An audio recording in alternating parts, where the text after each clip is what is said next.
Hello, good evening. आज start करते हैं। Hello Vasudha ji. Good evening. तो 51 पेज पे हम कार्बोहाइड्रेट से स्टार्ट करते हैं। कल हमने फैट्स पढ़े थे ना। तो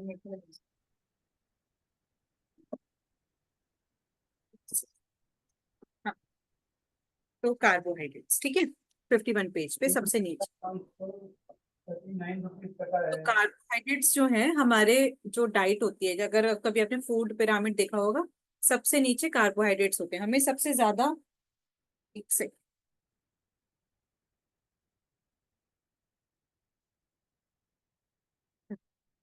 हमें सबसे ज्यादा अमाउंट में कार्बोहाइड्रेट्स चाहिए डाइट में। ठीक है, क्योंकि हमें जो मोस्टली जो एनर्जी मिलती है, जो भी हमारा कैलोरीज होता है, वो हमें कार्बोहाइड्रेट से मिलता है। ठीक है। तो कार्बोहाइड्रेट के डिफरेंट डिफरेंट टाइप्स दिए हुए हैं इसमें। तो सबसे पहले आता है मोनोसेक्राइड। अभी सेक्राइड वर्ड जहां पे भी आए, सेक्राइड मतलब स्वीट। तो सेक्रीन की गोलियां सुनी होगी ना, सेक्रीन, जो आर्टिफिशियल स्वीटनर आता है। तो सेक्राइड मतलब स्वीट। ठीक है। तो मोनो मतलब सिंगल। तो उसमें एक ही मॉलिक्यूल होगा शुगर का। आप ऐसे समझ लें लेमन टर्म्स में, शुगर का एक ही मॉलिक्यूल होगा। शुगर वो अपनी खाने वाली चीनी नहीं, जो एक्चुअल शुगर मॉलिक्यूल होता है उसका एक ही मॉलिक्यूल होगा मोनोसेक्राइड में। ठीक है। तो उसको और फर्दर डाइजेशन करने का जरूरत नहीं है, मतलब कंप्लीटली डाइजेस्टेड होती है वो। ठीक है। उसे बोलते हैं मोनो। मोनो यानी कि वन। तो उसमें खाली एक मॉलिक्यूल होता है शुगर का। उसका उन्होंने फॉर्मूला भी दिया हुआ है, C6H12O6। ठीक है। कोई भी शुगर आप देख लेंगे, किसी भी प्रकार की चीनी स्वीटनेस होगी, चाहे फ्रूट्स की चीनी हो, चाहे मिल्क का शुगर हो, मिल्क की स्वीटनेस हो, आलू की स्वीटनेस हो, सब में अल्टीमेटली ये C6H12O6 रहेगा। ठीक है। स्ट्रक्चर अलग अलग रहेगा। ये फॉर्मूला याद करने का जरूरत नहीं है। बस मोनो आप याद रखो, मोनो मतलब सिंगल शुगर का मॉलिक्यूल, और उसको फर्दर डाइजेशन का जरूरत नहीं है। तो मोनो के इन्होंने डिफरेंट डिफरेंट प्रकार दिए हुए हैं, मतलब टाइप्स। जैसे ग्लूकोज जो सबसे कॉमन हम सुनते हैं, तो तीन दिए हुए हैं, और भी बहुत सारे हो सकते हैं, ग्लूकोज, फ्रक्टोज, गैलेक्टोज। ठीक है, ये तीन दिए हुए हैं। तो ग्लूकोज जो है, जनरली डाइट में हमारी ग्लूकोज होता नहीं है। इन जनरल हम जो भी खाते हैं आलू वगैरह, उसमें ग्लूकोज ग्लूकोज की फॉर्म में नहीं होता है। ग्लूकोज क्या है, सिंगल शुगर। उसको फर्दर डाइजेस्ट करने का जरूरत नहीं है। हम कुछ भी कार्बोहाइड्रेट खाते हैं, कुछ भी स्वीट चीज खाते हैं, चीनी भी खाते हैं, तो वो बॉडी में जाके ग्लूकोज में कन्वर्ट हो जाती है, ऑक्सीजन से कंबाइन होकर। ठीक है। और वो ग्लूकोज, सॉरी, बॉडी में जाके डाइजेस्ट होके ग्लूकोज में कन्वर्ट हो जाती है, और ग्लूकोज ऑक्सीजन से कंबाइन करके एनर्जी देता है। ठीक है। तो हमारी बॉडी में सब कुछ ग्लूकोज में कन्वर्ट हो जाता है जाके, सारा कार्बोहाइड्रेट। पर ग्लूकोज हमें नॉर्मल खाने से डायरेक्ट ग्लूकोज नहीं मिलता, उसको पचा के ग्लूकोज बनता है। ठीक है। तो हमारे सारे सेल्स को अल्टीमेटली एनर्जी के लिए ग्लूकोज चाहिए। ठीक है। तो जब होता है ना कि जब किसी को थकान हो रही होती है, एक इंस्टेंट एनर्जी चाहिए होती है, तो हम ग्लूकोन डी, ग्लूकोज का पानी, या फिर ग्लूकोज की बोतल चढ़ाते हैं। तो क्या होता है कि वो व्यक्ति को डाइजेशन प्रॉपर नहीं है, अभी इतना थकान है, वीकनेस है, तो एकदम से एनर्जी चाहिए, कुछ खाएंगे तो वो पचेगा आधे घंटे बाद, तब जाके उसकी बॉडी में ग्लूकोज बनेगा। तो किसी को थकान हो रही होती है, इंस्टेंट एनर्जी चाहिए, कोई वीक है, तो उसको ग्लूकोज की बोतल चढ़ाते हैं। ठीक है। पर इन्होंने ध्यान ध्यान देने योग्य बात यह है कि कुछ भी हम नेचुरल खाते हैं तो उसकी बात अलग होती है, और जो हम आर्टिफिशियल ग्लूकोज ले रहे हैं, ग्लूकोज की बोतल चढ़ा रहे हैं, तो वो उतना हमारी बॉडी को मतलब वो नहीं मिलेगा। तो डिफरेंस होता है। देन दूसरा मोनोसेक्राइड होता है फ्रक्टोज, जो हमें फ्रूट से मिलता है। ठीक है। तो फ्रक्टोज भी सिंगल है। ठीक है, सिंगल मोनोसेक्राइड है, उसको फर्दर डाइजेशन का जरूरत नहीं है। तो फ्रूट्स की जो स्वीटनेस होती है वो फ्रक्टोज से होती है। ठीक है। तो इसलिए कहते हैं फ्रूट्स खाने के विद इन आधे घंटे योग कर सकते हैं। ठीक है। अभिषेक अभी फ्रूट्स ही खा रहे हैं। तो तो इसलिए फ्रूट्स में कुछ पचाने जैसा होता ही नहीं है। फ्रक्टोज जो है ऑलरेडी कंप्लीटली डाइजेस्टेड होता है। ठीक है। तो जो स्पर्म्स में जो शुगर होती है वो फ्रक्टोज शुगर होती है। देन आता है गैलेक्टोज। गैलेक्टोज भी इतना ज्यादा नेचुरली अवेलेबल नहीं होता है। जब हमारी बॉडी में मिल्क का डाइजेशन होता है तब गैलेक्टोज रिलीज होता है। तो नेचुरल डाइट में गैलेक्टोज इतना नहीं होता। जो होम्योपैथी की जो मीठी गोलियां होती है वो गैलेक्टोज की बनी होती है। तो ये आ सकता है क्वेश्चन। देन ये थे हमारे सिंगल शुगर के मॉलिक्यूल वाले मोनोसेक्राइड। देन कम्स डाइसेक्राइड, ठीक है, डाइसेक्राइड, डाई मतलब टू, तो इसमें दो होंगे। तो ये भी थोड़ा बहुत वाटर में सॉल्युबल होते हैं। मोनोसेक्राइड तो ग्लूकोज क्या है, तुरंत घोला पानी में तुरंत घुल जाता है। डाइसेक्राइड भी कुछ हद तक घुल जाते हैं, और पर थोड़ा सा उन्हें डाइजेस्ट करना पड़ता है, एक स्टेप डाइजेशन उनका करना पड़ेगा, उन्हें दो का एक होना पड़ेगा बॉडी में जाके। तो डाइसेक्राइड में एक होता है माल्टोज, ठीक है। माल्टोज क्या होता है, शुगर ग्लूकोज के दो मॉलिक्यूल्स का माल्टोज बना होता है, बस इतना ही याद रखें। जो भी एंजाइम है माल्टोज को पचाने के लिए हमारी बॉडी में माल्टेज, जो शुगर है उसके आगे ओज हटा के एज लगा दो तो वो उसका एंजाइम बन जाएगा, तो माल्टोज के लिए माल्टेज, ठीक है। वैसे ये भी ज्यादा नहीं पूछते हैं, इन सबसे वैसे क्वेश्चन आते हैं कि होम्योपैथी की गोली कौन सी होती है, गैलेक्टोज की हो सकती है। देन फ्रूट्स की शुगर मोनोसेक्राइड होती है तो उसे डाइजेशन की जरूरत नहीं होती।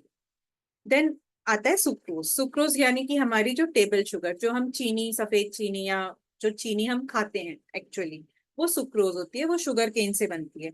इनफैक्ट बीट रूट में, कैरेट्स में भी सुक्रोज होती है, ठीक है। उसको पचाने के लिए अगेन सुक्रेज एंजाइम, सुक्रोज का ओज हटा के एज। तो माल्टोज जैसे दो ग्लूकोज का बना होता है, सुक्रोज में दो मॉलिक्यूल कौन से होते हैं, एक ग्लूकोज और एक फ्रक्टोज। अगेन इस पे बहुत क्वेश्चंस नहीं आते हैं, तो किसी के लिए वो याद करना टफ हो सकता है, मोनोसेक्राइड, डाइसेक्राइड कौन कौन से हैं, कौन कौन से मॉलिक्यूल से बने हैं। तो जस्ट यहाँ पे कॉन्सेप्ट समझिए, बहुत ज्यादा रटने का जरूरत नहीं है। हाँ, मिल्क में कौन सा शुगर होता है, ये पता होना चाहिए कि टेबल शुगर जो हम शुगर खाते हैं कैरेट्स और बीटरूट में सुक्रोज होता है, ठीक है। फ्रूट्स में फ्रक्टोज होता है। और ग्लूकोज हम नॉर्मल डाइट में नहीं खाते हैं, ग्लूकोज हमारी बॉडी में जो बनता है पचने के बाद वो ग्लूकोज होता है। तो ये चीजें पता होनी चाहिए हमें। देन मिल्क में कौन सी शुगर होती है, लैक्टोज, ठीक है। तो मिल्क की शुगर का नाम होता है लैक्टोज, तो वो अगेन ग्लूकोज और गैलेक्टोज ये दो मॉलिक्यूल्स का बना होता है, और उसके डाइजेशन के लिए लैक्टेज एंजाइम। अगेन आपको एंजाइम और मॉलिक्यूल याद करने का जरूरत नहीं है, आप बस इतना याद रखो मिल्क की शुगर लैक्टोज होती है। देन आता है पॉलीसेक्राइड, ठीक है। तो मोनो यानी वन, डाई यानी टू, पॉली यानी मैनी। तो वो चीज जिसमें बहुत सारे शुगर के मॉलिक्यूल्स होते हैं उसको बोलते हैं पॉलीसेक्राइड। और ये वाटर में आसानी से घुलते नहीं है, इनसॉल्युबल इन वाटर होते हैं, ठीक है। तो पॉलीसेक्राइड का सबसे मेन जो हम डाइट में लेते हैं वो है स्टार्च। स्टार्च जो है जैसे पोटैटो में जो होता है, राइस में जो होता है, सीरियल्स में जो होता है, वो जो स्टार्च होता है दैट इज पॉलीसेक्राइड, बहुत सारे ग्लूकोज के मॉलिक्यूल से बना होता है। तो कोई सोच सकता है कि अरे हम चीनी खा लें, चीनी में दो ही होते हैं, और सीरियल्स में तो स्टार्च होता है, उसमें बहुत सारे ग्लूकोज के मॉलिक्यूल्स होते हैं। ऐसा नहीं है, चीनी में खाली शुगर होती है, पर सीरियल्स में बहुत सारी और भी चीजें होती हैं। तो स्टार्च, ठीक है। तो एक तो हम स्टार्च जो खाते हैं एक एक करके पढ़ते हैं। तो स्टार्च किस में होता है, हमारे सीरियल्स में, हमारे अनाज में, और ट्यूबर्स में। ट्यूबर्स यानी कि जो मिट्टी के नीचे जो सब्जियां होती हैं, जैसे आलू हो गया, स्वीट पोटैटो हो गया, ठीक है। तो हमारी बॉडी में अल्टीमेटली जो भी हम शुगर खाते हैं अल्टीमेटली जाके ग्लूकोज में कन्वर्ट हो जाती है, ठीक है। चाहे हम दूध का शुगर लें, चाहे हम फ्रूट्स का शुगर, फ्रूट्स में तो फ्रक्टोज होता है, वो तो डिवाइड नहीं होता। तो एक्स्ट्रा अगर हम खाएंगे, एक्स्ट्रा ग्लूकोज अगर खाएंगे, तो क्या क्या होगा, एक्स्ट्रा स्टार्च खाएंगे तो हमारी बॉडी में वो फैट की तरह जम जाएगा। वो अब हम आगे ग्लाइकोजन वाले उस पे पढ़ेंगे।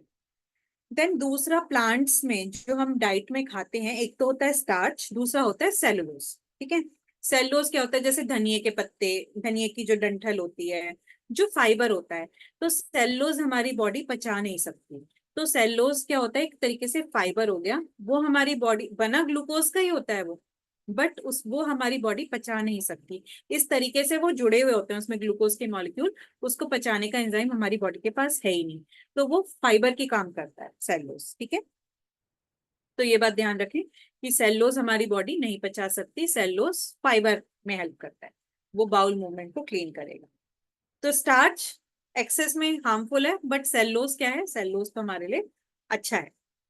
इसका मतलब तो है कि धनिया जो हम खाते हैं सिर्फ वो स्वाद के लिए खाते हैं, क्योंकि कुछ यूज तो होता नहीं उसका, और गट क्लीनिंग के लिए।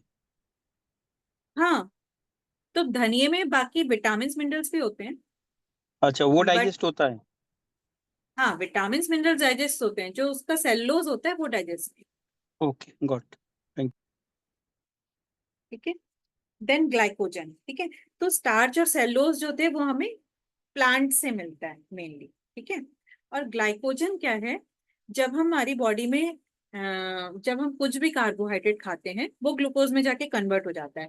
ग्लूकोज सारे सेल्स में ब्लड के थ्रू जाता है और वहां पे एनर्जी क्रिएट होता है। बट हम हर टाइम थोड़ी ना खाते रहते हैं, एनर्जी तो हमें हर टाइम चाहिए।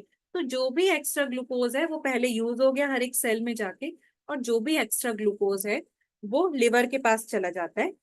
लिवर, थोड़ा ग्लूकोज लिवर के पास चला जाता है, लिवर उसे स्टोर करके रखता है ग्लाइकोजन की फॉर्म में, ठीक है। हमने सारा स्टार्च जो भी हमने खाया वो पच के ग्लूकोज बन गया, ठीक है। पचने के बाद अल्टीमेटली ग्लूकोज में बन गया, स्टार्च भी हमने खाया ग्लूकोज बन गया।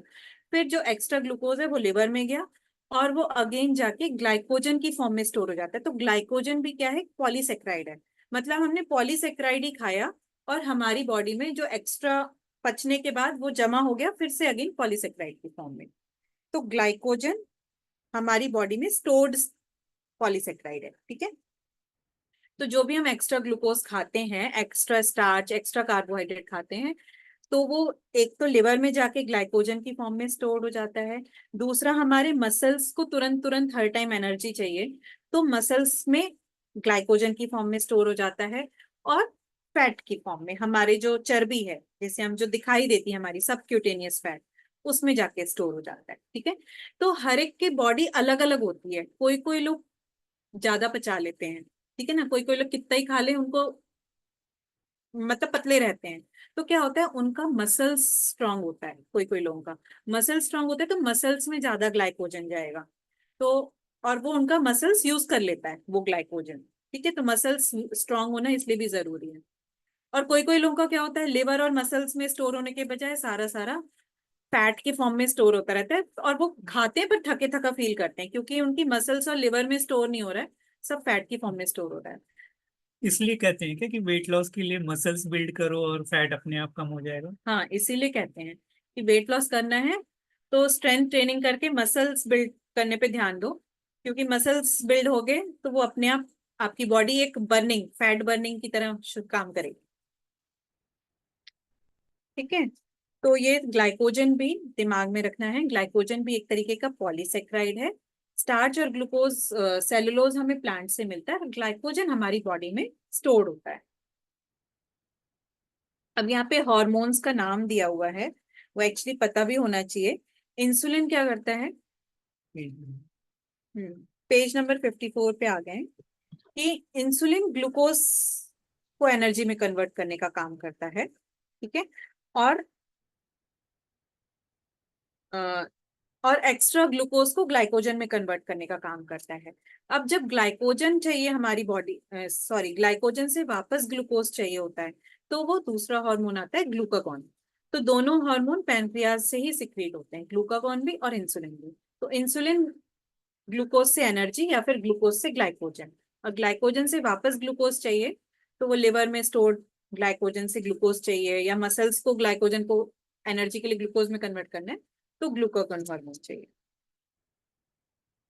देखो यहाँ पे 54 पैराग्राफ पे जो लास्ट लाइन लिखी है ना, फर्स्ट पैराग्राफ की लास्ट लाइन है, in a person having weak muscles additional glucose is stored at subcutaneous fat. तो जिनकी मसल्स वीक होती हैं, सारा एक्स्ट्रा ग्लूकोज ज्यादा से ज्यादा मसल्स में कम स्टोर होता है, फैट के फॉर्म में ज्यादा होता इसलिए पेट निकल आता है। है। हाँ।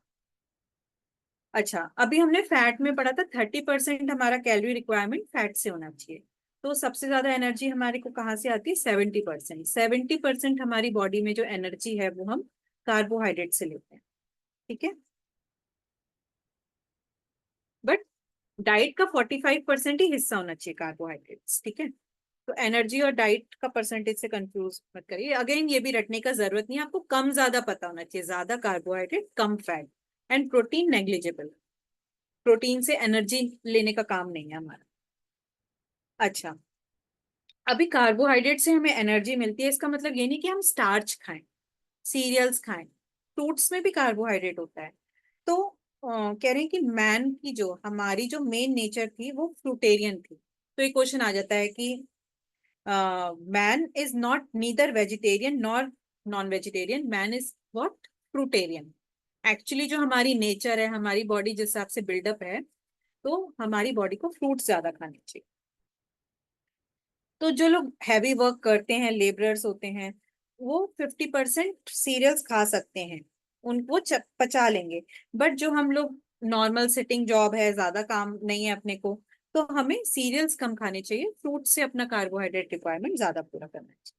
अगर हम ज्यादा सीरियल्स खाएंगे, ज्यादा कार्बोहाइड्रेट खाएंगे, तो वो एक तो लिवर में जाके स्टोर होगा, देन मसल्स में जाके, देन फैट, अभी फैट भी होगा, फिर उसके बियॉन्ड भी किसी किसी का फैट से भी ज्यादा वो ब्लड में जाके एक्स्ट्रा फैट, किसी किसी को ब्लड में लिपिड प्रोफाइल हाई आता है, हाई ट्राइग्लिसराइड्स, हाई फैट्स, तो वो उनका बॉडी सबक्यूटेनियस फैट भी नहीं स्टोर कर रहा है, उनका बॉडी जिस डायरेक्ट जाके ब्लड में फैट को स्टोर कर रहा है। तो ऐसे भी किसी किसी की बॉडी होती है। आई थिंक जो लोग ज्यादा अल्कोहल लेते हैं उन लोगों में ऐसा होता है क्या? नहीं।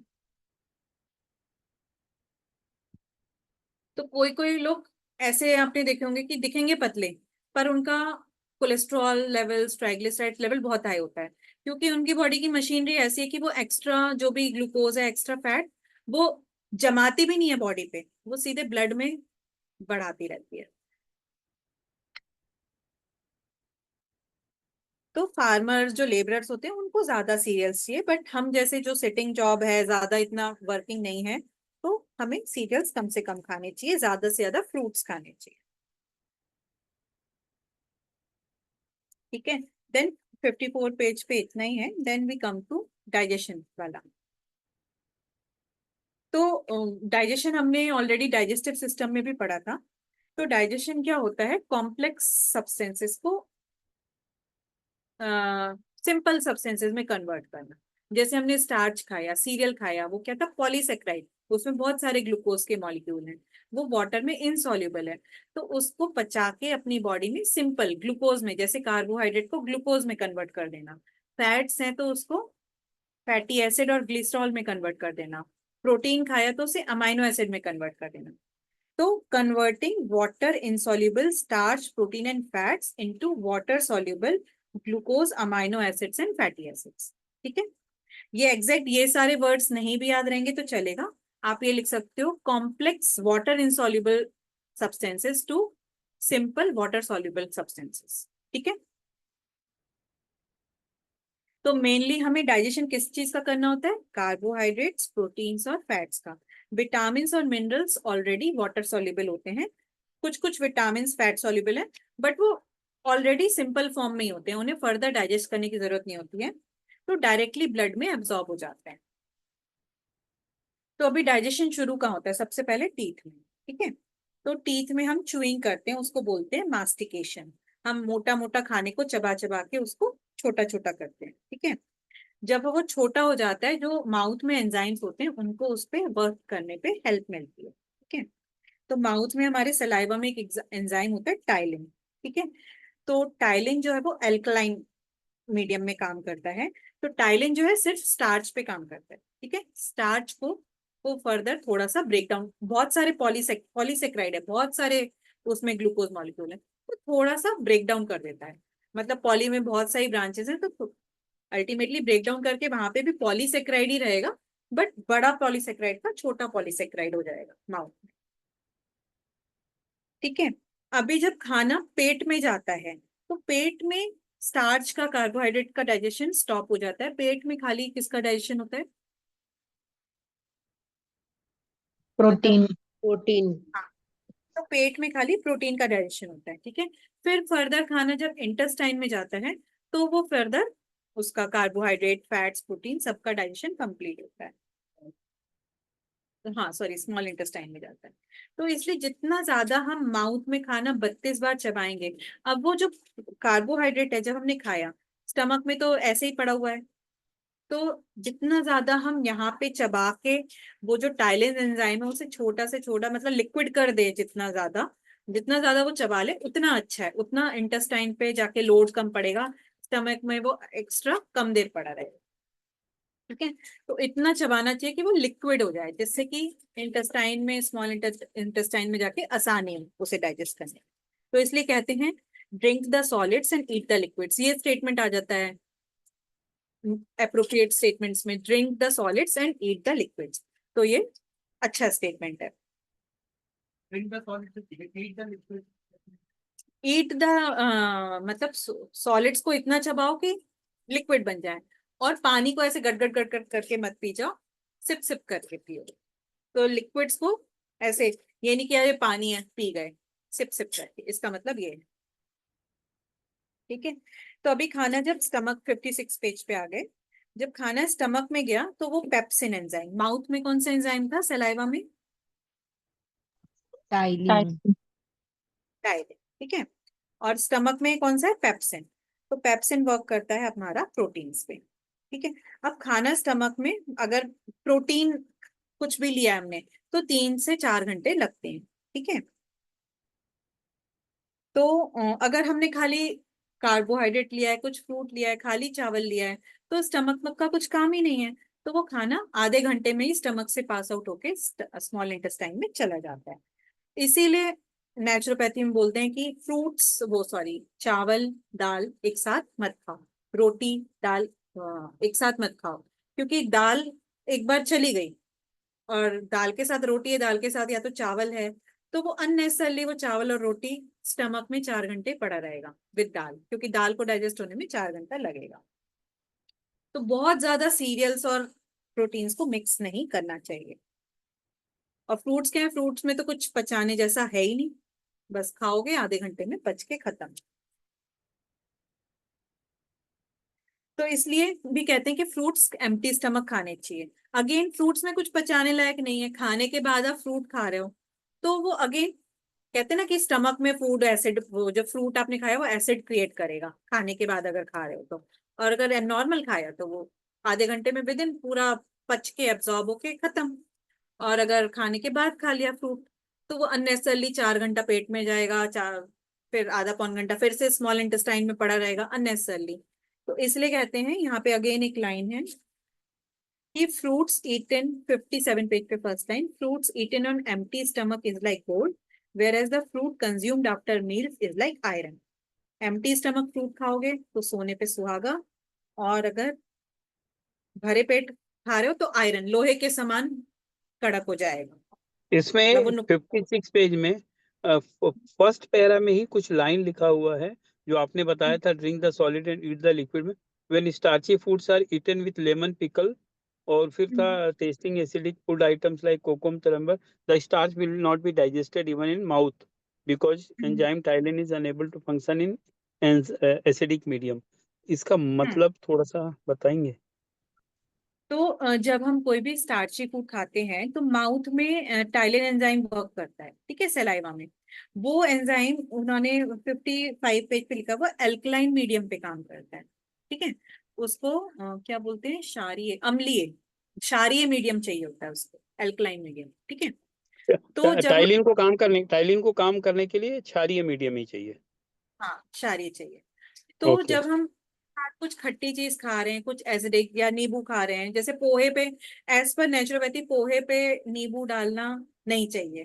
ठीक है, या फिर जो ओके। सांबर में तो पोहे पे हमने नींबू डाल दिया, तो वो नींबू की वजह से पोहा में एसिडिक, अब वो पोहा तो सीरियल है, कार्बोहाइड्रेट है, तो जब वो चबेगा तो टाइलिन उस पर पूरी तरीके से अच्छी तरीके से काम नहीं कर पाएगा।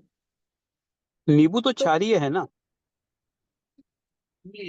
मतलब नींबू में वो है ना citric acid. Okay, it's not alkaline, it is acidic means. हाँ हाँ, ओके। वो अल्टीमेटली जाके पचने के बाद क्या होता है, बट तुरंत तुरंत खाने के टाइम पे तो वो सिट्रिक एसिड एसिड ही है। ठीक है, तो ओके। इसलिए starchy food items are eaten with lemon, तो मतलब लेमन पिकल और जो खट्टी चीजों के साथ मत खाओ स्टार्ची चीज। Okay, thank you. Welcome. Thank and again 57 page पे आए, तो जब ठीक है, तो माउथ में कार्बोहाइड्रेट का डाइजेशन हो गया, स्टार्च का स्पेशली, देन स्टमक में प्रोटीन का, फिर स्टमक से खाना जब स्मॉल इंटेस्टाइन ड्यूडेनम में गया, तो वहां पे अगेन हमने डाइजेस्टिव सिस्टम में पढ़ा था कि पैनक्रियाटिक जूस आता है, लिवर से, गॉल ब्लैडर से बाइल आती है, देन ड्यूडनम में खुद भी डाइजेस्टिव जूस होता है ड्यूडनम का। अच्छा, जो पेप्सिन होता है स्टमक में, वो कौन से मीडियम पे काम करता है? एसिडिक। हाँ, क्योंकि स्टमक में HCl होता है, ठीक है। तो अगेन वहां पे तो सारा कार्बोहाइड्रेट का डाइजेशन बंद पड़ गया। पेप्सिन एसिडिक मीडियम पे काम करता है। अगेन जब स्मॉल इंटेस्टाइन में आ गया ड्यूडनम में, तो वहां पे अगेन सारे एंजाइम्स एल्कलाइन मीडियम पे काम करते हैं, ठीक है। तो वहां का जो एसिड को तुरंत से एल्कलाइन करने के लिए क्या होता है, क्योंकि स्टमक से जो कुछ भी आया है वो सब एसिडिक है, क्योंकि HCl मिला हुआ है उसमें। तो लिवर से जो बाइल आती है, उसका काम यही होता है तुरंत से उसको सारा चीज को एल्कलाइन कर देना, एल्कलाइन मीडियम प्रोवाइड करना। और भी काम ड्यूडेनम। ड्यूडनम में और भी काम होते हैं बाइल के। बाइल जो है फैट के डाइजेशन में भी हेल्प करती है। बाइल क्या करता है, फैट जो होता है वो वाटर में तो सॉल्युबल होता नहीं है, तो फैट को जब वाटर में वो करने के लिए, इमल्सिफाई करने के लिए बाइल हेल्प करती है, ठीक है। तो यहाँ पे यही लिखा हुआ है। अब यहाँ पे बहुत सारे एंजाइम्स के नाम लिखे हुए हैं कि क्या क्या एंजाइम्स होते हैं ड्यूडनम में। पेनक्रियाज के और ड्यूडनम के सब मिक्स करके लिखे हुए हैं यहाँ पे। एक तो होता है एमाइलेज। एमाइलेज स्टार्च के डाइजेशन में हेल्प करता है, ठीक है। स्टार्च इनटू माल्टोज वो रहने दीजिए, स्टार्च का डाइजेशन, ठीक है। ट्रिप्सिन और काइमोट्रिप्सिन प्रोटीन को फर्दर, पहले तो स्टमक में हुआ फिर आगे फर्दर डाइजेशन करते हैं। और लाइपेज जो है वो फैट में, फैट को लिपिड बोलते हैं, तो लिपिड के आगे एज लगा दिया, लाइपेज, ठीक है। तो फैट जो है वो लाइपेज से डाइजेस्ट होता है, ट्रिप्सिन काइमोट्रिप्सिन प्रोटीन के लिए, अमाइलेज स्टार्च के लिए, ठीक है। यहाँ पे अगेन लिखा है बाइल का काम होता है एक तो एल्कलाइन करना, एसिड को न्यूट्रलाइज करना, और दूसरा फैट्स के इमल्सिफिकेशन में हेल्प करना, ठीक है। फिर फर्दर पूरा खाना जब डाइजेस्ट हो जाता है, तो स्मॉल इंटेस्टाइन में फर्दर आगे जाके वो एक लाइनिंग होती है बहुत सारी, जिसके थ्रू सारा खाना जो है वो, जो भी सारे न्यूट्रिएंट्स हैं वो ब्लड में एब्सॉर्ब हो जाए, ठीक है। विलाय माइक्रो अभी और ज्यादा इसमें 57 पेज पे बहुत कुछ डिटेल्स है, इतना सब कुछ नहीं दे है, मतलब मतलब उसमें कुछ समझाने जैसा नहीं है, पर इजी है वो कि पानी पीना चाहिए खूब, फाइबर खाना चाहिए बाउल मूवमेंट। ये देन जो प्रोसेस है जो जरा फिर से एक बार बता दीजिए ना। ड्यूडनम का, ठीक है। फोटो क्या क्या फोटो होता नहीं। तो ड्यूडनम क्या होता है, स्मॉल इंटेस्टाइन का पहला पार्ट होता है। तो जब स्टमक से खाना उसमें आता है ड्यूडनम में, तो स्टमक में खाली प्रोटीन का डाइजेशन होता है। और ड्यूडनम पे पैनक्रियास से एक ट्यूब आई हुई होती है, एक लिवर से, एक यही ड्यूडनम है। अच्छा, ड्यूडनम का फोटो दिखाओ, एक सेकेंड, एक फोटो शेयर कर लेते हैं ड्यूडनम का। नहीं, ये अमाइलेज और ट्रिप्सिन है वो वहाँ डिओडेनम में ही सीक्रेट होते हैं एंजाइम्स। हाँ, मैंने बोला ड्यूडनम में पैनक्रियास से भी एंजाइम आता है, और ड्यूडनम में खुद भी एंजाइम होते हैं। तो ये इन्होंने सब मिक्स करके बता दिए हैं कौन कौन से एंजाइम होते हैं, कहाँ पैनक्रियास से कौन सा आ रहा है, ड्यूडनम में कौन सा है, वो उन्होंने यहाँ पे मेंशन नहीं किया है, ठीक है। हाँ। पर वर्क सारे करते हैं यहीं पे ड्यूडनम में,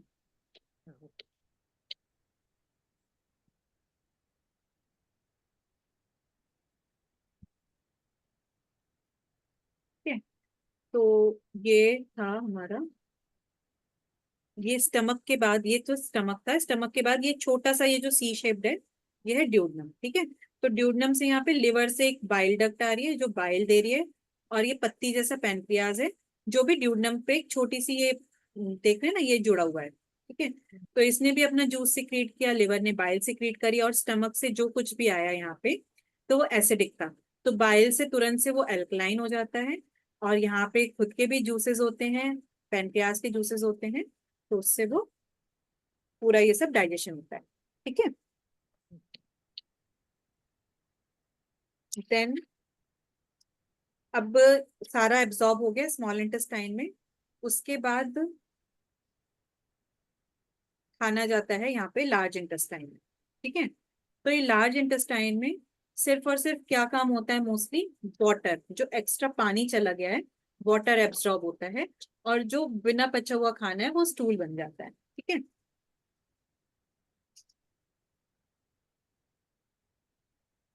तो यहाँ पे लिखा हुआ है 57 पेज पे, stools not only discharge undigested ingredients from diet but also discharge many toxins और एक्सक्रीटरी मैटर्स। तो टॉक्सिन्स कैसे सिक्रीट होते हैं? स्टूल के थ्रू। यूरिन के थ्रू। नहीं नहीं नहीं, यूरिन के थ्रू तो अलग, यूरिया नहीं, सिक्रीट होता है। यहाँ पे एक सवाल है मेरा, मतलब कार्बोहाइड्रेट सिर्फ मुंह में पचता है, उसके बाद कार्बोहाइड्रेट पचने का कोई जगह नहीं होता है मोटे तौर पे? ड्यूोडेनम में पचता है ना, अमाइलेज एंजाइम कार्बोहाइड्रेट का ही डाइजेशन करता है। Okay, thank you. Amylase carbohydrate का, ट्रिप्सिन और काइमोट्रिप्सिन प्रोटीन का, और लाइपेज जो है फैट का। ठीक है। ओके, और भी बहुत कुछ होता है फर्दर जाके, सब कुछ का सारा कार्बोहाइड्रेट ग्लूकोज में कन्वर्ट हो जाता है, सारा फैट फैटी एसिड और ग्लिसरॉल में, और सारे प्रोटीन अमाइनो एसिड। ठीक है। तो तो स्टूल किस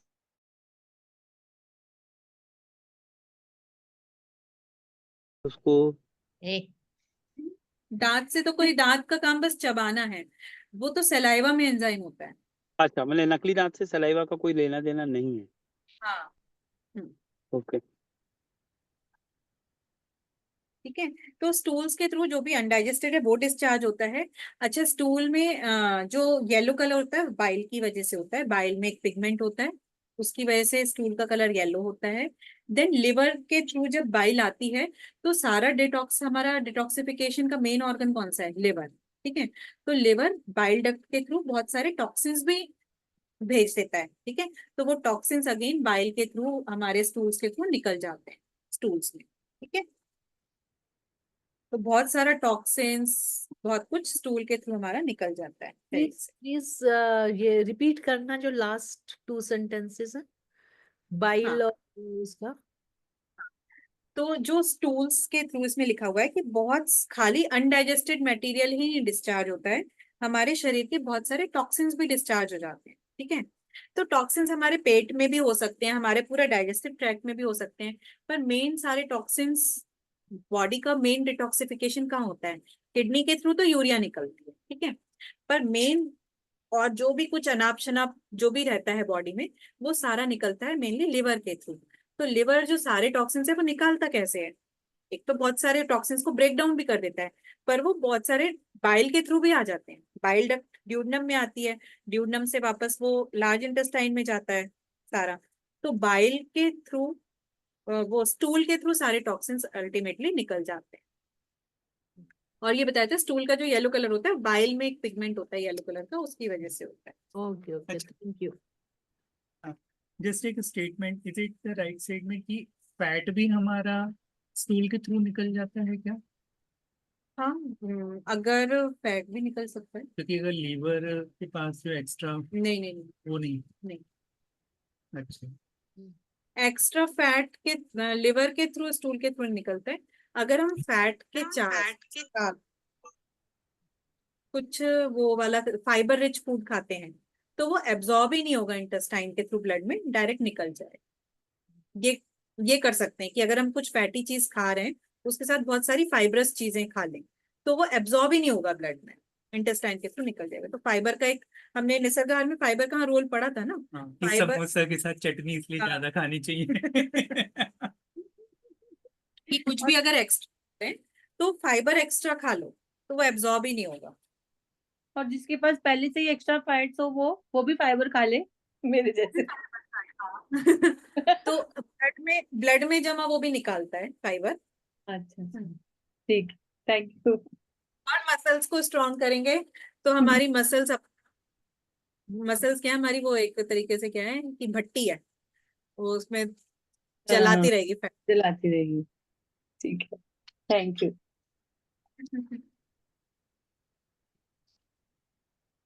ठीक है। तो ये था। मीन्स अब यहाँ रंजीत पे कौर नेगी को जिम ज्वाइन करना चाहिए, मतलब स्ट्रेंथ ट्रेनिंग ऐसा कुछ। सूर्य योगा ही नमस्कार। कर लो, योगा ही कर लो, वो बहुत बड़ी बात है। ओके। बाकी जो डाइट होता है, कि डाइट में तो होता है ना कैलोरी डेफिसिट, हम अगर कम, हमें चाहिए 2000 कैलोरी, हम खा रहे हैं अपनी डाइट में 1500, तो वो 2000 कहाँ से आएगी? जो लिवर और ब्लड में एक्स्ट्रा ग्लाइकोजन स्टोर्ड है, वो धीरे धीरे धीरे निकलेगा। देख लेगा। मेन तो वही होता है डाइटिंग के लिए, मसल्स भी होती है, ये भी पॉइंट है। अच्छा, तो इसमें लास्ट 57 पेज पे लिखा है कि ये जो सिक्रीशन ऑफ एंजाइम्स हैं, डाइजेशन के लिए इतने सारे एंजाइम्स ये होते हैं, तो ये सब किससे रेगुलेट होते हैं? नर्वस सिस्टम से और हार्मोन से। ठीक है, तो जब इमोशनल डिस्टरबेंस होता है तो कुछ हार्मोनल डिस्टरबेंस होता है, तो डाइजेशन पे भी फर्क पड़ता है। नेक्स्ट हम आ गए 58 पेज पे। ठीक है, तो अभी डाइजेशन हो गया। तो डाइजेशन अभी हम जैसे वो दाल चावल वाला जो कॉन्सेप्ट फिर से आ गया, वो 56 पेज पे एक बार जो लास्ट पैराग्राफ है उसमें भी समझाया हुआ है कि हम कहते हैं कि दाल चावल साथ में खाने से प्रोटीन अच्छा मिलेगा, प्रोटीन अच्छा मिलेगा। तो सावंत सर का कॉन्सेप्ट ये है नेचुरोपैथी का, मिलेगा तो तब पहले डाइजेस्ट होगा। ठीक है, तो डाइजेस्ट ही नहीं हो रहा, एब्जॉर्प्शन तो बात की बात है, पहले डाइजेस्ट होने दो। तो प्रोटीन और कार्ब जब हम साथ में खाते हैं तो डाइजेशन ही नहीं होता, एब्जॉर्प्शन की हम पहले सोच रहे हैं। तो एब्जॉर्प्शन के लिहाज से वो ठीक है, बट डाइजेशन ही नहीं हो रहा तो एब्जॉर्प्शन कहाँ से होगा? ठीक है, तो then we come on 58 page. तो अभी आया एब्जॉर्प्शन, करना है ना अभी? हाँ।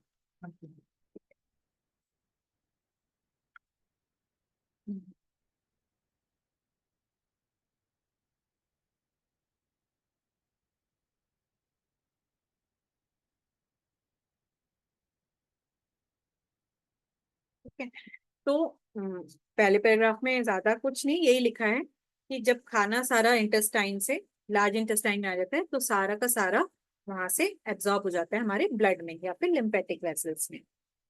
और ये समझ लीजिए कि वाटर जो है सबसे ज्यादा होता है वाटर एब्जॉर्ब। ये अगर हम 8 लीटर, वो होता है कि पूरा अगर वाटरी चीज बनती है पूरे 24 घंटे में, तो खाली 150 ml वाटर स्टूल के थ्रू निकलता है। उससे ज्यादा मतलब कह रहे हैं कि पूरा डाइजेस्टिव ट्रैक्ट में 8 लीटर पानी बनता है डाइजेस्टिव जूसेस के थ्रू 24 घंटे में, और 2 लीटर मान लो पानी हम पूरे दिन में पीते हैं, तो टोटल मिला के 10 लीटर। उसमें से खाली 150 ml निकलता है स्टूल्स के थ्रू, तो बाकी का 9 पॉइंट समथिंग एब्जॉर्ब हो जाता है इंटेस्टाइन के थ्रू। तो ये सब नंबर्स याद रखने की जरूरत नहीं है, मेन आपको ये याद रखना है वाटर, मोस्टली वाटर इंटेस्टाइन से एब्जॉर्ब हो जाता है। अब एब्जॉर्प्शन के डिफरेंट डिफरेंट तरीके बताए हैं। ठीक है, अच्छा, एक सवाल था कि पानी फिर यूरिन में कैसे जाता है? मतलब जैसे कहते हैं ना, बहुत सारा पानी पी लिया तो एकदम से यूरिनेट करने जाना पड़ता है, हाँ। वो ट्रैक कौन सा होता है? If you know. तो एब्जॉर्ब होके यूरिन में भी तो पूरे ब्लड में वो, मतलब पूरी बॉडी में पानी तो है ही ना, तो इसलिए जो हम पानी पी रहे हैं स्टूल के थ्रू निकल ही नहीं रहा है ना, सारा एब्जॉर्ब होके पूरी बॉडी में घूम रहा है, तो यूरिन में भी वो इसी के थ्रू जा रहा है। अल्टीमेटली मोस्टली पानी तो हमें वो उसके लिए चाहिए, यूरिन के थ्रू टॉक्सिन्स फ्लश आउट करने के लिए। तो एब्जॉर्प्शन के डिफरेंट डिफरेंट तरीके। ठीक है, तो active absorption, passive absorption, facilitated diffusion और पिनोसाइटोसिस। ठीक है, ये 4 तरीके दिए हुए हैं एब्जॉर्प्शन के। ठीक है, तो इस पे आ सकता है मे बी। तो एक्टिव क्या होता है? एक बार आप लोग पढ़ो, this absorption takes place from lower by consuming often carriers. ठीक है, तो एक्टिव मतलब क्या होता है? एक्टिव वर्ड जहां भी आता है मतलब वहां पे एनर्जी यूज हुई, मेरी एनर्जी खर्च हुई। ठीक है, क्या होता है इसमें लिखा हुआ है, this absorption takes place from lower concentration to higher concentration by consuming energy. अब मैंने मान लो कोई परफ्यूम मारा, ठीक है, तो वो परफ्यूम शुरू में जहां पे है वहीं पे उसकी स्मेल आती है, धीरे धीरे पूरे कमरे में फैल जाती है। तो जहां मैंने परफ्यूम मारा, उस जिस जगह पे, तो उस जगह पे परफ्यूम ज्यादा है। ठीक है, धीरे धीरे वो ज्यादा से कम, मतलब पूरे रूम में तो परफ्यूम नहीं है, पूरे रूम की हवा में जहां पे मैंने मारा वहां पे ज्यादा है, धीरे धीरे धीरे वो परफ्यूम पूरे रूम में फैल जाता है, क्योंकि वो ज्यादा से कम की तरफ फैल रहा है। ठीक है, तो जब कोई चीज ज्यादा से कम की तरफ फैलती है तो उसके लिए ताकत नहीं लगती है, वो अपने आप फैल जाती है। इधर परफ्यूम ज्यादा है और पूरे रूम में नहीं है, तो अपने आप फैल जाता है। ठीक है, उसके लिए एनर्जी नहीं लगती। पर अगर कोई चीज किसी जगह पे कम है, और मान लो पूरे रूम में परफ्यूम नहीं है, पूरे रूम से यहाँ पे परफ्यूम आने के लिए एनर्जी लगेगी, ताकत लगेगी। ठीक है, तो इसका मतलब ये है लोअर कंसेंट्रेशन से हायर कंसेंट्रेशन। तो हमारे ब्लड में ऑलरेडी सब कुछ है, सारे न्यूट्रिएंट्स हैं, तो उसमें ज्यादा क्वांटिटी है और यहाँ पे लोअर कंसेंट्रेशन है, तो यहाँ से वहां जाने के लिए एनर्जी लगती है, एनर्जी भी लगती है और किसी का सपोर्ट लगता है कैरियर का। तो ये थोड़ा सा कॉन्सेप्ट थोड़ा सा डिफिकल्ट है समझने के लिए, मे बी किसी किसी के लिए। तो एक्टिव एब्जॉर्प्शन मतलब जहाँ पे भी लोअर से कम से ज्यादा की तरफ जाना है, ज्यादा से कम की तरफ तो अपने आप चले जाता है, कम से ज्यादा होता है ना, अगर मेरे पास ही नहीं है मैं किसी और को देने में मेरे को मौत आएगी ना, मतलब ऐसा होता है। तो मुझे माइंड मेकअप करना पड़ेगा, एनर्जी लगानी पड़ेगी, मेरे पास अगर कम है किसी को देने के लिए। तो कम से ज्यादा की तरफ जो एब्जॉर्प्शन होता है उसके लिए एनर्जी लगती है और किसी का बहुत ज्यादा पुश लगता है, कोई सपोर्ट चाहिए, ठीक है, तो वो होता है एक्टिव एब्जॉर्प्शन। तो मोस्टली जो एब्जॉर्प्शन होता है हमारे शरीर में वो एक्टिव ही होता है। अब ग्लूकोज, ब्लड में ऑलरेडी ग्लूकोज है, तो ग्लूकोज का सबका एब्जॉर्प्शन मोस्टली न्यूट्रिएंट्स का एक्टिव होता है। Then comes passive diffusion. Passive मतलब ज्यादा से कम, ऑलरेडी मेरे पास बहुत है और मुझे बांटना है, ठीक है, मैं आराम से बांट दूं, ठीक है। तो ये इसके थ्रू भी कुछ कुछ न्यूट्रिएंट्स एब्जॉर्ब होते हैं ब्लड में। तो ग्लूकोज जो है वो एक्टिव भी होता है और पैसिव भी होता है, ठीक है। और इसमें एक है सोडियम क्लोराइड और वाटर। वाटर तो इंटेस्टाइन में ज्यादा है, तो ये नहीं भी याद करेंगे कौन कौन सी चीजें किसके के थ्रू जाती हैं तो भी चलेगा, बट एक्टिव और पैसिव का अंतर पता होना चाहिए। देन आता है फैसिलिटेटेड डिफ्यूजन। फैसिलिटेटेड में एनर्जी नहीं लगती है बट किसी की कैरियर की मदद लगती है। एक्टिव एब्जॉर्प्शन में एनर्जी ताकत भी लगेगी और किसी का सपोर्ट भी लगेगा, किसी कैरियर का। फैसिलिटेटेड में एनर्जी नहीं लगती है बट कैरियर चाहिए होता है। तो यहाँ पे अगेन दो एग्जांपल्स दिए, फ्रक्टोज और B12। तो ये अगेन याद हो जाए तो कर लीजिए, नहीं हो तो भी कोई बात नहीं है, ऐसे इस पे शॉर्ट नोट में आ सकता है एब्जॉर्प्शन के, तो उसमें एग्जांपल्स नहीं भी लिखेंगे तो मार्क्स तो मिलेंगे। देन चौथा है पिनोसाइटोसिस, ठीक है। पिनोसाइटोसिस क्या होता है?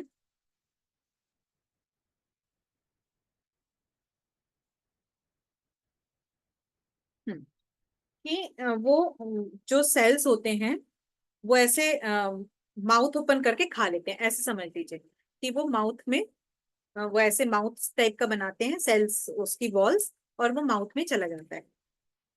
तो pinocytosis, cells of small intestine anger molecules of fatty acid, मतलब उसको खा लेते हैं, लिटरली मुंह में खा लिया वैसा टाइप का। तो इसमें लिखा है actually nutrient is absorb through one और more of the above processes. तो इसलिए नाम नहीं भी याद रखेंगे कौन सा किसके थ्रू होता है तो चलेगा, ये चारों ही प्रोसेस से स्मॉल इंटेस्टाइन से जो चीज है वो एब्सॉर्ब होके ब्लड में जाती है। देन यहाँ पे डिफरेंट डिफरेंट अगेन पार्ट्स लिखे हुए हैं, एब्जॉर्प्शन के लिए हैं। अच्छा, ये एब्जॉर्प्शन के लिए कि कुछ कुछ चीजें डायरेक्ट माउथ में हमने खाना खाया, माउथ से ही डायरेक्ट ब्लड में एब्जॉर्ब हो गई, ठीक है। तो इसमें लिखा हुआ है कि कुछ टाइप ऑफ विटामिन डायरेक्ट हमने खाना खाया माउथ से ही डायरेक्ट एब्जॉर्ब हो जाते हैं, तो अगेन याद करने की जरूरत नहीं है। ऐसा स्टेटमेंट आ सकता है कि some nutrients are absorb through mouth itself, तो वहां पे फॉल्स लिख के मत आ जाना, इट इज ट्रू, कुछ न्यूट्रिएंट्स माउथ से भी एब्जॉर्ब हो जाते हैं। अच्छा, माउथ से खाना स्टमक में जाने में खाली 7 सेकंड लगते हैं। ईसोफेगस तो क्या है, खाली पाइप है, कुछ होना नहीं है उसमें, तो बस पाइप में डाला, खाली पाइप है और गया। स्टमक से भी कुछ कुछ चीजें एब्जॉर्ब होती हैं। तो हमने पढ़ा कि मोस्टली एब्जॉर्प्शन स्मॉल इंटेस्टाइन से होता है, तो ऐसा अगर क्वेश्चन आ जाए माउथ से कुछ कुछ एब्जॉर्ब होता है, स्टमक से एब्जॉर्ब होता है, तो इट इज ट्रू, कुछ कुछ चीजें माउथ से एब्जॉर्ब हो जाती हैं डायरेक्ट, कुछ चीजें स्टमक से एब्जॉर्ब हो जाती हैं। Then small intestine, it is the longest organ of the digestive system, ठीक है। तो मोस्टली तो सारा एब्जॉर्प्शन वहीं से होता है और उसमें बहुत सारी फोल्डिंग्स होती हैं, तो वहां पे सारा ये जो 4 तरीके से एब्जॉर्प्शन होता है, वहां पे चारों तरीके से सारे न्यूट्रिएंट्स का एब्जॉर्प्शन होता है। यहाँ पे बहुत कुछ लिखा हुआ है, वो सब कुछ पढ़ने का जरूरत नहीं है स्मॉल इंटेस्टाइन में, कि वो वॉल्स से जाता है फिर इधर जाता है उधर जाता है, आप बस ये समझ लो ब्लड में चला जाता है। अगेन स्मॉल इंटेस्टाइन के इन्होंने डिफरेंट डिफरेंट पार्ट्स बताए हुए हैं, ड्यूडेनम, जेजुनम, इलियम, ठीक है। तो ड्यूडेनम जो है वो मेनली डाइजेशन के लिए है बट अगेन ड्यूडेनम से कुछ कुछ चीजें एब्जॉर्ब होती हैं। और मेनली सारा एब्जॉर्प्शन जो मेनली होता है वो होता है जेजुनम में। लिखा है this central part of the small intestine is the longest one. तो स्मॉल इंटेस्टाइन जो लॉन्ग है तो उसका लॉन्गेस्ट पार्ट क्या है? जेजुनम। तो मोस्टली मैक्सिमम एब्जॉर्प्शन जेजुनम से होता है। ठीक है, इलियम जो है लास्ट पार्ट है, तो वहां से भी कुछ कुछ चीजों का जो जेजुनम से बच जाती हैं कुछ चीजें वो स्मॉल इलियम से एब्जॉर्ब हो जाती है। ठीक है, और लार्ज इंटेस्टाइन में मेनली किसका एब्जॉर्प्शन होता है? मेनली पानी का और कुछ कुछ मिनरल्स का। तो अगेन वो मिनरल्स याद नहीं भी करेंगे चलेगा, मेनली पानी याद रखो है। कुछ विटामिन मिनरल्स जैसे क्लोराइड, विटामिन के लार्ज इंटेस्टाइन में एब्जॉर्ब होता है। और कुछ कुछ लार्ज इंटेस्टाइन में कुछ हमारे फ्रेंडली बैक्टीरिया होते हैं जो कोई कोई विटामिन बनाते भी हैं। ठीक है, तो अगेन उस वो विटामिन बनेगा ही लार्ज इंटेस्टाइन में, तो एब्जॉर्ब भी लार्ज इंटेस्टाइन से ही होगा।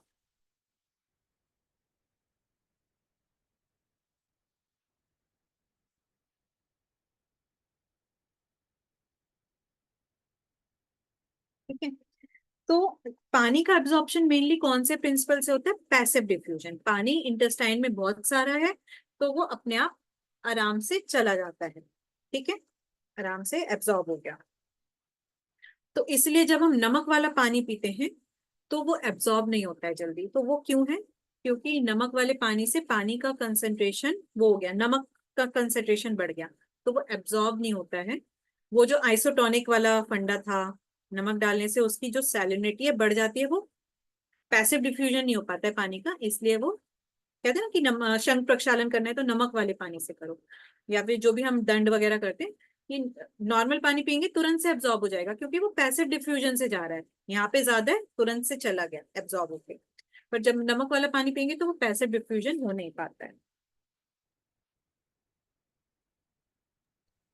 देन लेकिन ये अगेन इसमें बहुत लेकिन ये फिर शंख प्रक्षालन में बॉडी क्लीन करके बाहर जाएगा ना पानी, हाँ है ना, हाँ, नमक तो वाला मतलब पानी। एब्जॉर्ब बाहर चला जाएगा एनएस के थ्रू। It will not be absorb, it will go out. Okay. Then again इसमें लार्ज इंटेस्टाइन के सेकंड पैराग्राफ में बहुत सारी चीजें दी हुई हैं, अगेन वो याद करने का जरूरत नहीं है। एक विटामिन B12 वाला देख लीजिए 61 पेज पे। Vitamin B12 gets absorb further in small intestine only after assimilation with fluid called intrinsic factor form.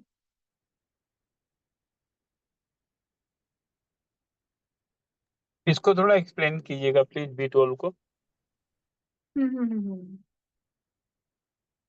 Only after assimilation with fluid, ये एक्चुअली थोड़ा सा ऐसे एक्सप्लेन करने जैसा नहीं, कुछ याद करने ही जैसा है कि B12 का एब्जॉर्प्शन स्मॉल इंटेस्टाइन में भी होता है, स्मॉल इंटेस्टाइन से ही होता है। तो वहां पे एक फैक्टर होता है, जो हमने बोला ना कैरियर यूज होता है, किसी किसी को सपोर्ट चाहिए होता है एब्जॉर्प्शन के लिए, तो वहां पे इंट्रिंसिक फैक्टर, तो वो याद करने जैसा है। स्टमक से एक इंट्रिंसिक फैक्टर एक मॉलिक्यूल होता है, वो आता है, उसकी मदद से B12 एब्जॉर्ब होता है।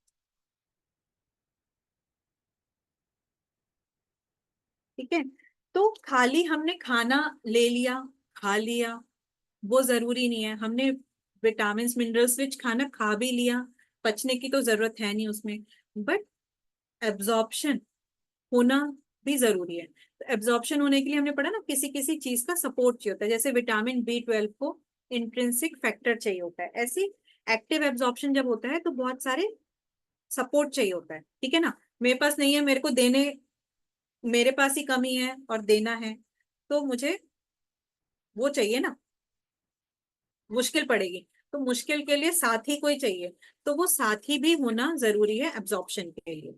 तो इसलिए एक लाइन लिखी हुई है, merely having minerals in diet is not enough but their bio availability is very important. Bio availability मतलब एब्जॉर्प्शन भी होना जरूरी है। Presence of other nutrients affect absorption of any mineral favourably और अनफेवरेबली।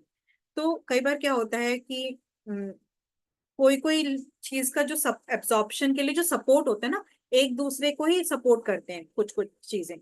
तो एक के साथ हम किसके साथ क्या खाते हैं, जैसे फूड कॉम्बिनेशंस जो बरसों से चलते आए हैं, तो फूड कॉम्बिनेशंस होते ही इसलिए हैं कि जैसे अभी विटामिन सी के लिए आयरन चाहिए होता है।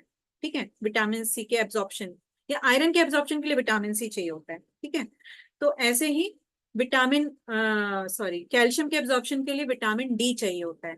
तो मिनरल्स को एक साथी चाहिए होता है, तो अगर हम वो साथ ही नहीं खा रहे हैं, बस कैल्शियम खा रहे हैं, आयरन खा रहे हैं, पर आयरन के साथ विटामिन सी नहीं खाया, कैल्शियम के साथ विटामिन डी नहीं है, तो वो एब्जॉर्ब नहीं होगा।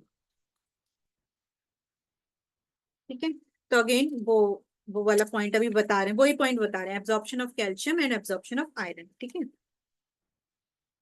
तो लिखा है only 30% of total calcium consume through diet is absorb. ठीक है, खाली 30% हमारा जो डाइट से लेते हैं, इसलिए 1000 हमारी डाइटरी रिक्वायरमेंट कैल्शियम की होती है एक बार में 200 mg की, 200-300 mg की। गोली आती है 1000 mg की, क्योंकि 1000 में से वो 300 mg ही हमको मिलता है।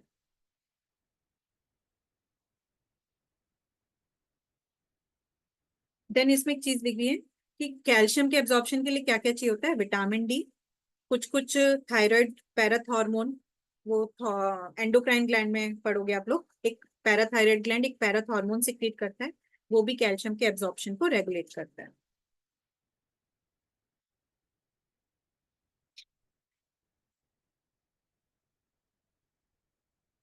देन यहाँ पे अगेन मोस्टली यही बात है कि मिनरल्स के एब्जॉर्प्शन के लिए कुछ चाहिए होता है साथ में, तो कैल्शियम के लिए विटामिन डी चाहिए होता है, मेन बस ये याद रख लीजिए। और भी बहुत कुछ है, बट वो मतलब याद करने जैसा जरूरत नहीं है। अच्छा, अगर जैसे कि कुछ कुछ चीजें, जैसे पत्तेदार सब्जियों में कैल्शियम होता है बहुत, बट उसमें साथ में ऑक्जेलेट भी होता है। तो ऑक्जेलेट क्या होता है, कोई कोई चीजें हेल्प करती हैं एब्जॉर्प्शन में, कोई कोई चीजें एब्जॉर्प्शन को रोकती हैं। तो अगर हम ऑक्जेलेट वाली चीजों के साथ कैल्शियम वाली चीज खाते हैं, तो उसका एब्जॉर्प्शन होता नहीं, तो मिलता नहीं।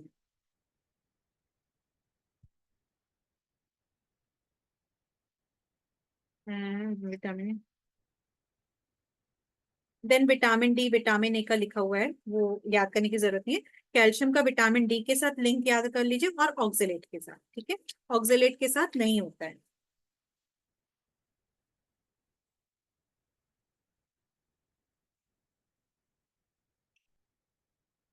देन 62 पेज पे मदर्स मिल्क, मदर्स मिल्क में काउ मिल्क से ज्यादा कैल्शियम, कम कैल्शियम होता है, बट उसकी बायोअवेलेबिलिटी, बायोअवेलेबिलिटी मतलब उसका एब्जॉर्प्शन रेट ज्यादा होता है। ठीक है,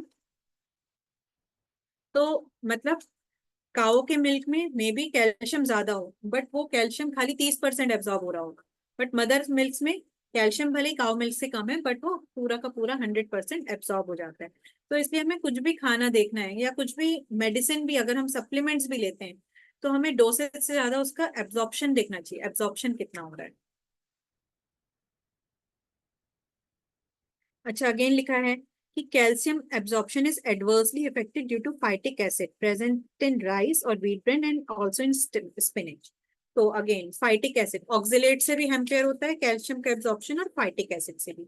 अगेन ये सब याद करने का जरूरत नहीं, इसलिए palak paneer is a very bad combination, क्योंकि पालक में फाइटिक एसिड है और पनीर में कैल्शियम है। तो ना तो पालक का हमें आयरन मिलेगा, क्योंकि एक तो आयरन और कैल्शियम भी साथ में एब्जॉर्ब नहीं होते हैं, तो पालक का आयरन भी नहीं मिलेगा और पनीर का कैल्शियम भी नहीं मिलेगा। पनीर का प्रोटीन मिलेगा पालक पनीर खाने से। ठीक है, तो प्रोटीन के लिए पालक पनीर खा सकते हो, बट कैल्शियम नहीं मिलेगा और उसमें पालक का आयरन नहीं मिलेगा। रंजीत जी कुछ कह रहे हो, वही खाते हो? पालक में तो कहते हैं कैल्शियम भी होता है पालक में। होता है, पर मिलता नहीं है उसका अच्छा। Calcium.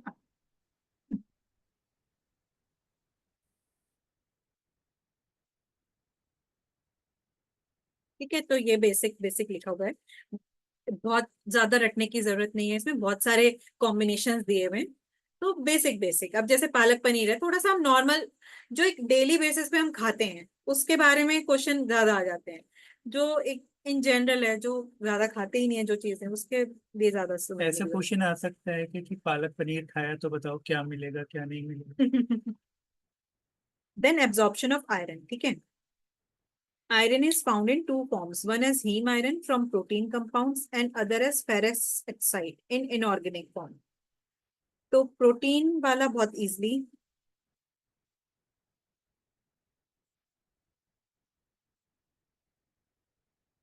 inorganic iron in plant-based diet is absorbed in ferric.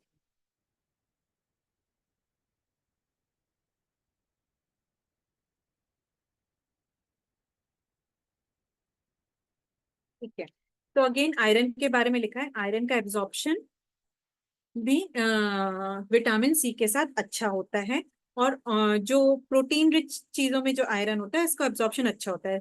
तो कह रहे हैं कि मीट से हमें आयरन अच्छे से एब्जॉर्ब होगा, जो हम प्लांट से आयरन खा रहे हैं वो कम अच्छे से एब्जॉर्ब होगा। तो मीट खाने वालों के लिए खुशखबरी है, एटलीस्ट उन्हें आयरन अच्छे से एब्जॉर्ब होगा।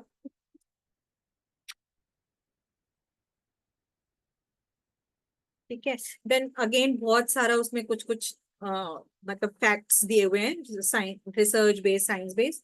तो अगेन बहुत ज्यादा उसमें घुसने का जरूरत नहीं, बस ये याद रखो कि आयरन जो है ऑर्गेनिक फॉर्म उसकी हीम होती है, इनऑर्गेनिक फॉर्म ऑक्साइड फॉर्म होती है। तो हीम वाली फॉर्म ज्यादा अच्छे से एब्जॉर्ब होती है एज कम्पेयर टू इनऑर्गेनिक। तो आयरन का विटामिन सी के साथ अच्छे से एब्जॉर्प्शन होता है। अच्छा, मदर मिल्क से आयरन बहुत अच्छे से एब्जॉर्ब होता है, और काउ मिल्क से बहुत ही कम।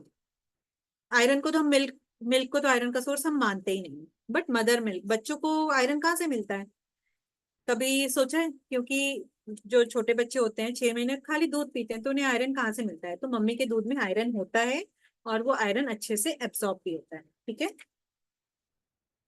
क्योंकि कहते हैं ना मिल्क में बाकी सब कुछ होता है एक्सेप्ट आयरन और विटामिन सी, तो मदर्स मिल्क में सब कुछ होता है और सब कुछ मिल जाता है।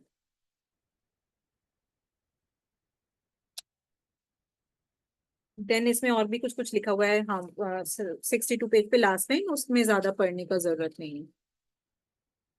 अच्छा, जो अल्कोहल होती है उसकी कुछ भी न्यूट्रिशनल वैल्यू नहीं होती, वो तो सबको पता है, ठीक है ना।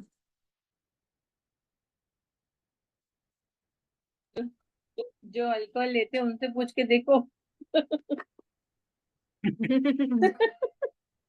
उनके लिए दवा दारू सब वही एक है। तो, उनके लिए सब कुछ वही है।